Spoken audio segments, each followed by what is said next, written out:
Maafisa wakuu wa Marekani wamedai kuwa mashambulizi ya pamoja ya Marekani na Israel dhidi ya Iran yameharibu kwa kiwango kikubwa uwezo wa kijeshi wa taifa hilo, huku wakiahidi kuendeleza mashambulizi hayo katika siku zijazo. Akizungumza katika mkutano na waandishi wa habari katika Pentagon, waziri wa ulinzi wa Marekani Pete Hegseth alisema jeshi la Iran limeharibiwa vibaya na limepoteza uwezo mkubwa wa kupigana. Hegseth alisema mashambulizi hayo yamelenga maelfu ya maeneo muhimu ya kijeshi ya Iran. Tumeshambulia zaidi ya shabaha 15,000 za Iran.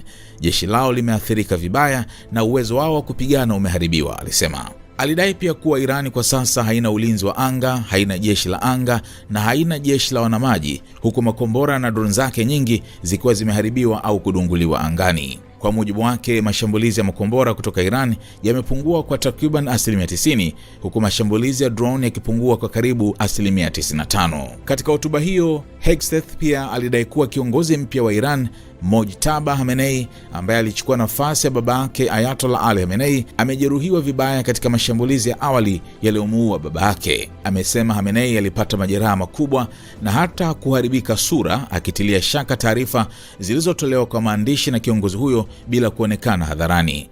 Kwa nini anatoa taarifa kwa maandishi tu? Nafikiri mnajua sababu, alisema. Waziri huyo alisema Marekani na Israel wataendelea na mashambulizi hadi pale uwezo wa kijeshi wa Iran utakapodhoofishwa kabisa. Hivi karibuni makampuni yote ya ulinzi ya Iran yatakuwa yameharibiwa, alisema, akionyesha kuwa viwanda vinavyotengeneza vifaa vya makombora ya ballistic ni miongoni mwa shabaha kuu za mashambulizi yajayo. Kwa upande wake, Rais Donald Trump alisema Marekani ipo tayari kushambulia Iran kwa nguvu zaidi katika wiki ijayo ikiwa hali itaendelea kuwa mbaya. Akizungumza katika mahojiano na Fox News Radio, Trump alisema Marekani inaweza pia kusindikiza meli za mafuta kupitia mlango wa Hormuz ikiwa kutahitajika, kufuatia hofu ya usumbufu wa usafirishaji wa mafuta duniani. Tunaweza kufanya hivyo kama ikibidi, alisema Trump.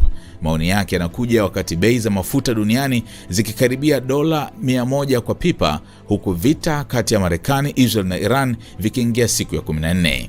Ingawa maafisa wa Marekani wanasema jeshi la Iran limeharibiwa vibaya, Hegseth alikiri kuwa Iran bado ina uwezo wa kurusha makombora na drone dhidi ya Israel na mataifa jirani. Kwa upande wake, Trump pia alisema ni vigumu kwa raia wa Iran kuipindua serikali yao hata kama Marekani itajaribu kuunda mazingira ya kufanya hivyo. Ni changamoto kubwa kwa watu ambao hawana silaha, alisema Trump. Katika mahojiano hayo, Trump pia alidokeza kuwa rais wa Urusi Vladimir Putin huenda anaipatia Irani msaada kidogo, akisema huenda Moscow inafanya hivyo kwa sababu inaamini Marekani inaiunga mkono Ukraine katika vita yake dhidi ya Urusi. Wakati huo huo, waziri wa ulinzi Hegseth alidokeza kuwa baadhi ya mataifa ya Ghuba yanaweza kujiunga na mashambulizi dhidi ya Iran, akisema washirika wa Marekani katika eneo hilo wanaanza kuongeza ushiriki wao.